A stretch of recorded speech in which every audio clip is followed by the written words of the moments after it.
Balik lagi ke Times Podcast bersama saya Amar Ramzi. Sepanjang Januari 2021 kemarin, 65 bencana sudah terjadi di Jawa Timur. Hari ini kita Times Podcast dapat kesempatan untuk hadir untuk main ke kantor BPBD Jawa Timur. Langsung ditemani dengan Pak Gatot Subroto, Kabid Pencegahan dan Kesiapsiagaan Bencana BPBD Jawa Timur. Terima kasih banyak Pak Gatot atas waktunya. Sehat ya? Oke, alhamdulillah. Terima kasih juga Mas Ramzi bisa meluangkan waktu di sela-sela kesibukan dan posisi saat ini di pandemi COVID-19. Mohon maaf sebelumnya, kami di sini sudah menggunakan protokol kesehatan juga. Ruangan ini selalu setiap pagi disinfektan juga. Sebelum teman-teman hadir juga sudah dibersihkan sama petugas yang ada di BPBD. Insya Allah penyebaran COVID-19 tetap kami jaga agar tidak berkembang ataupun tidak menyebar di wilayah BPBD Provinsi Jawa Timur. Okay. Baik, jadi teman-teman sekalian, kita berdua sudah insya Allah sehat. Amin. Harus itu. Harus. Ngobrolin tadi Pak, sebagaimana yang sudah saya mention di awal, 65 bencana sudah terjadi di awal tahun. Kalau dari bidang Bapak sendiri, boleh diperkenalkan Pak, atau boleh diceritakan singkat bidang pencegahan dan kesiapsiagaan bencana ini seperti apa? Saya bisa menceritakan terkait dengan bidang pencegahan dan kesiapsiagaan BPBD Provinsi Jawa Timur. Di sini kami memiliki tugas dan tupoksi untuk memberikan edukasi, memberikan pencegahan, memberikan mitigasi baik fisik maupun non fisik terhadap potensi-potensi bencana yang timbul. Perlu kita ketahui bahwa posisi negara kita Indonesia berada di lempeng aktif dunia. Ada lempeng Indo-Australia, ada lempeng Eurasia, dan lempeng Pasifik. Sehingga potensi terjadinya bencana gempa itu sangat tinggi. Demikian juga kita berada di busur api dunia atau istilahnya di Ring of Fire.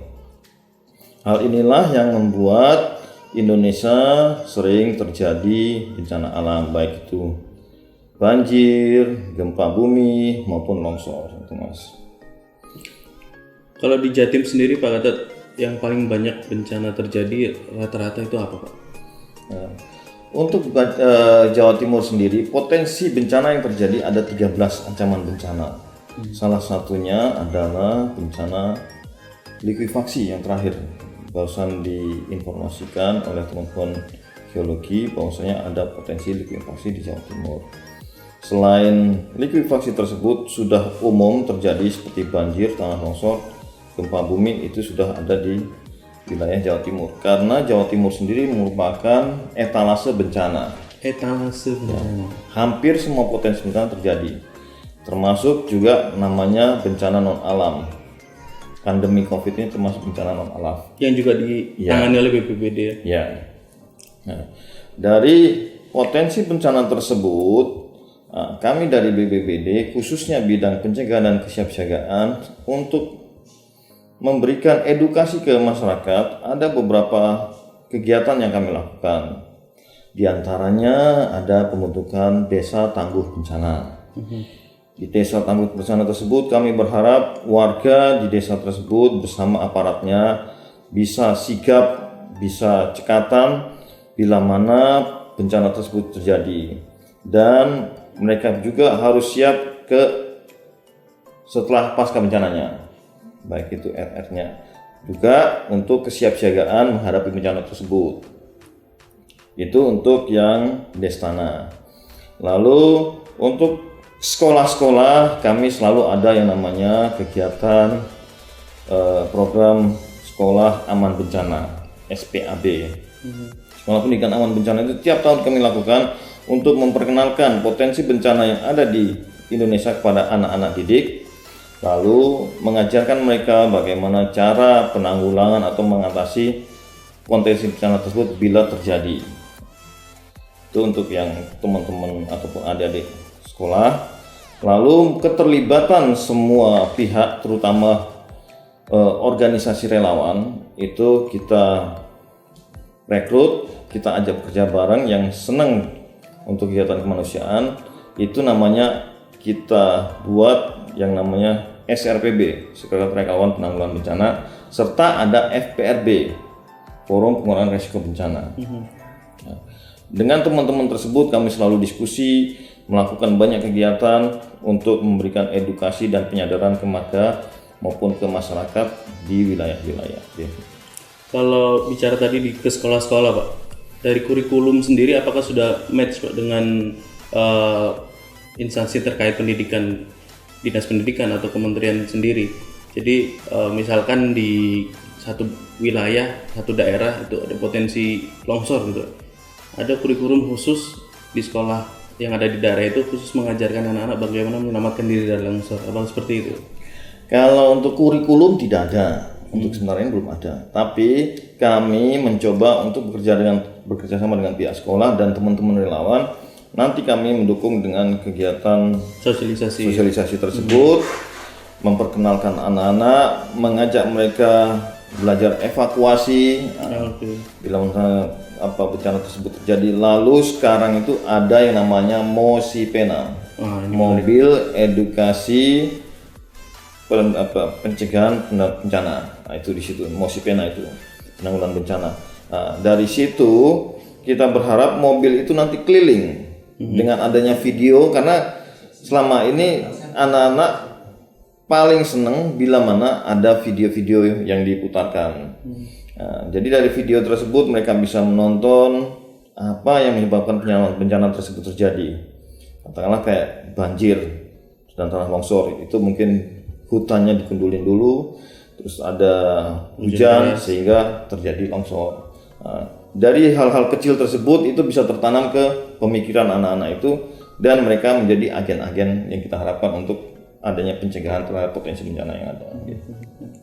Artinya upaya pencegahan dan penanggulangan atau kesiapsiagaan bencana ini terus masif dilakukan Pak, walaupun di musim yang tidak ada bencana. Artinya biasanya musim kering cara bencana Pak? Kalau bicara bencana itu tidak ada musimnya sebenarnya Pak. Gitu kalau di musim hujan pasti potensi itu ada bencana longsor, banjir, bangsor, angin puting beliung, itu yang mengikuti di musim hujan. Bila mana musim kering ya bencananya ya kekeringan, terus kebakaran hutan, itu selalu ada terus bergantian. Makanya kami melakukan edukasi tersebut tidak berhenti di salah satu musim, baik itu musim hujan maupun musim panas. Sehingga kita selalu mengajak ke teman-teman dengan relawan itu di SRPB ada istilahnya arisan ilmu Rp0. Apa itu?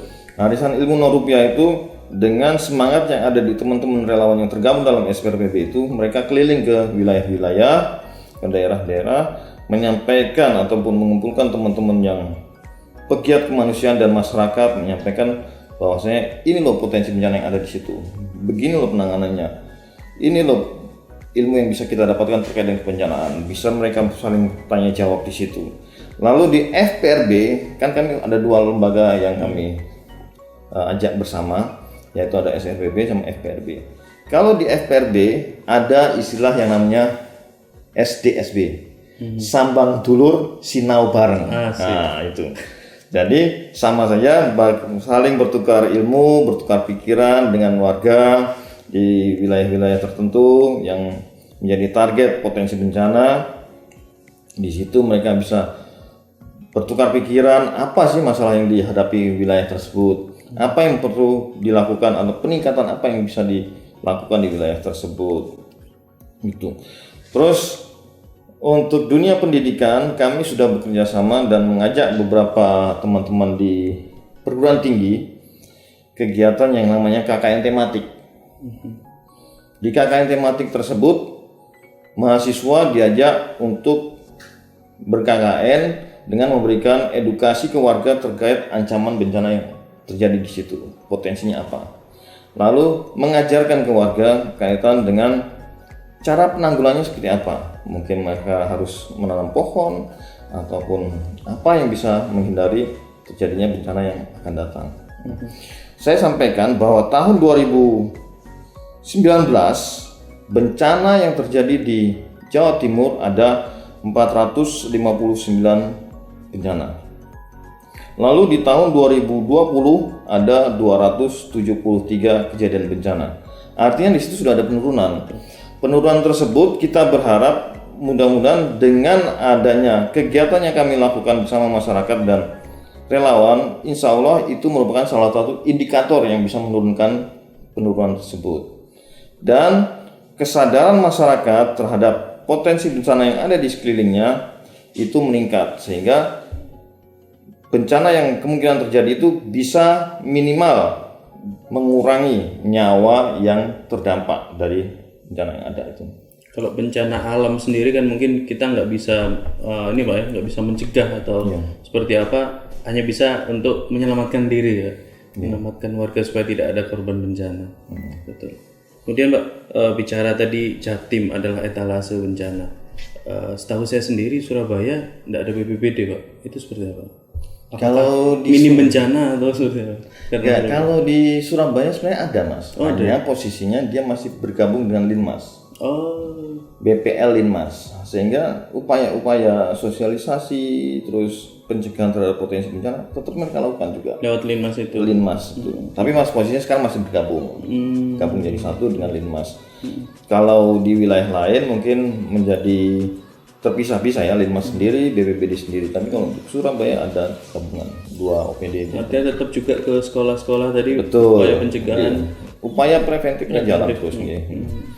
Dan juga dari semua stakeholder, semua tim Pentahelix. Di tim Pentahelix ini kan ada media, dunia usaha, masyarakat, pemerintah, dan akademisi. Selama ini dengan kita melihat indeks resiko bencana yang turun terus, artinya tim Pentahelix ini sudah bekerja sama, sudah maksimal.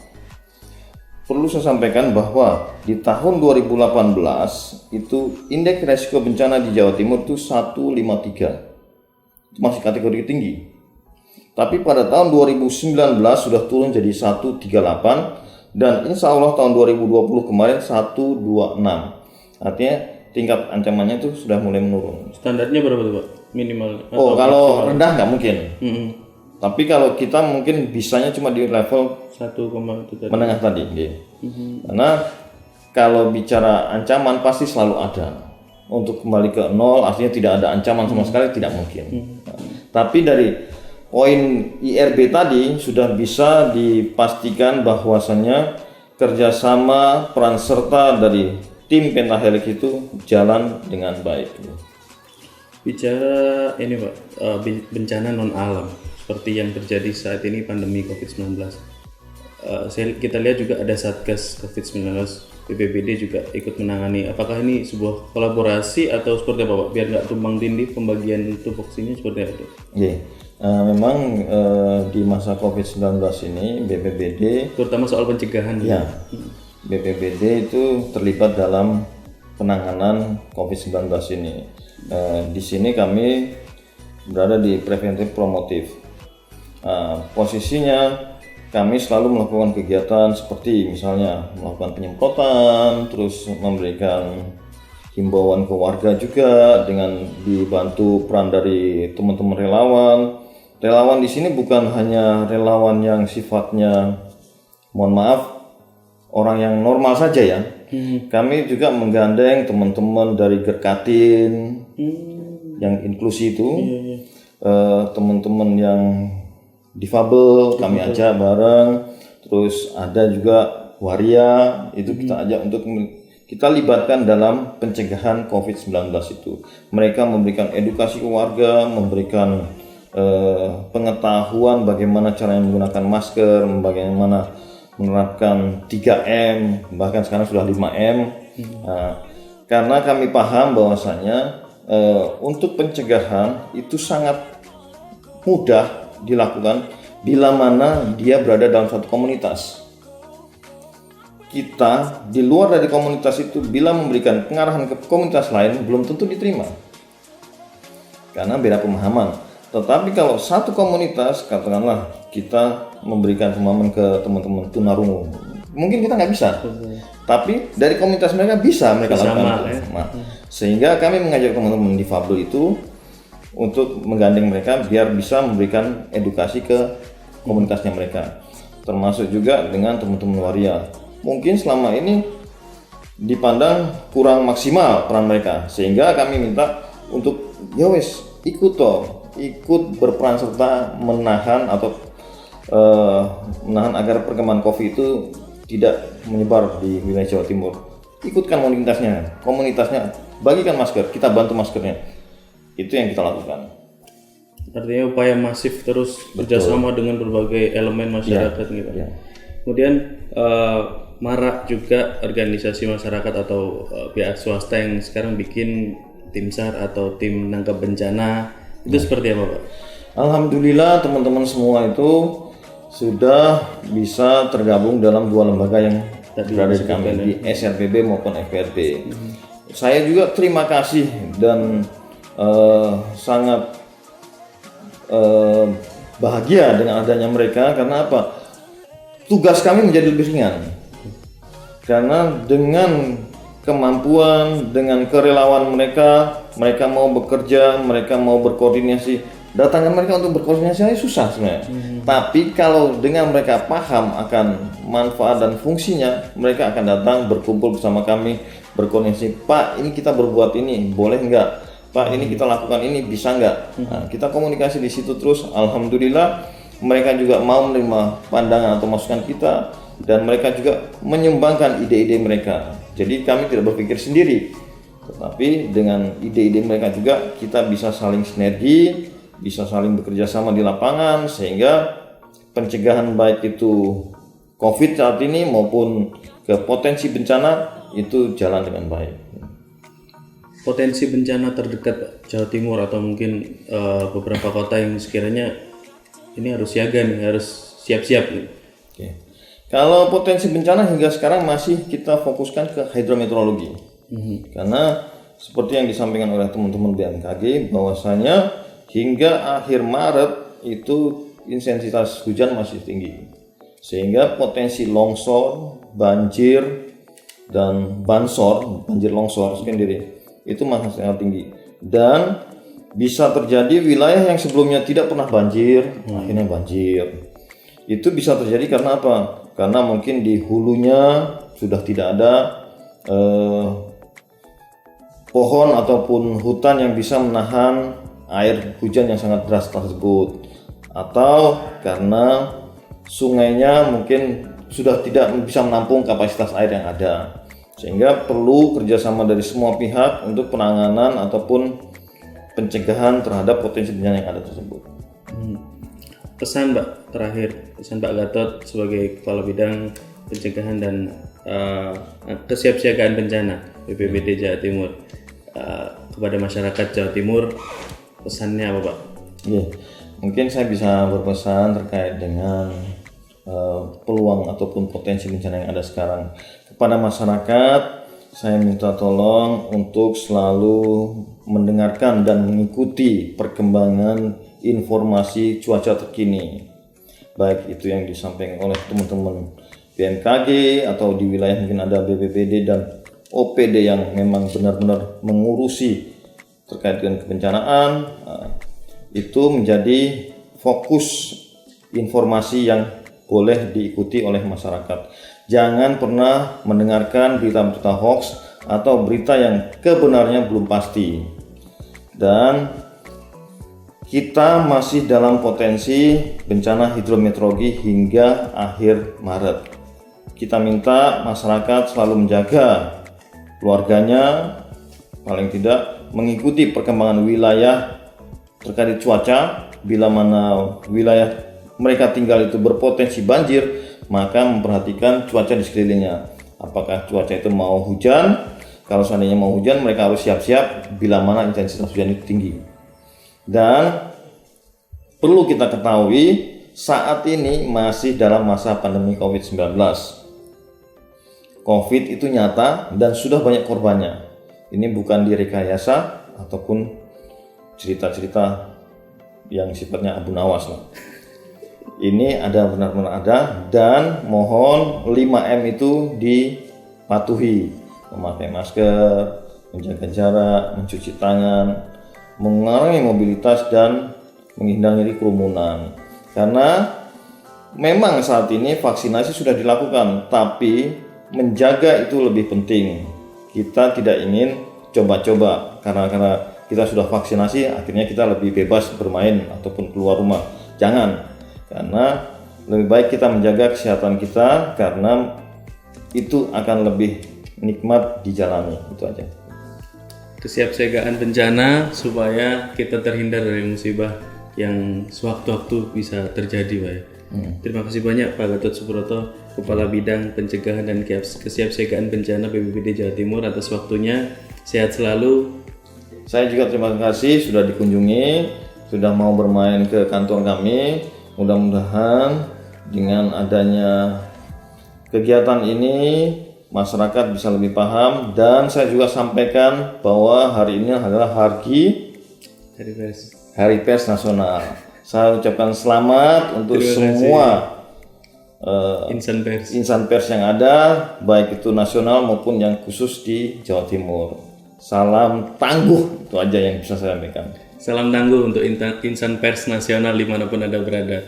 Terima kasih sekali lagi Pak Gatot Subroto, Kepala Bidang Pencegahan dan Kesiapsiagaan Bencana BPBD Jawa Timur. Sobat Times, sehat selalu, waspada selalu dimanapun Anda berada. Saya Ahmad Ramzi, pamit undur diri. Terima kasih. Salam.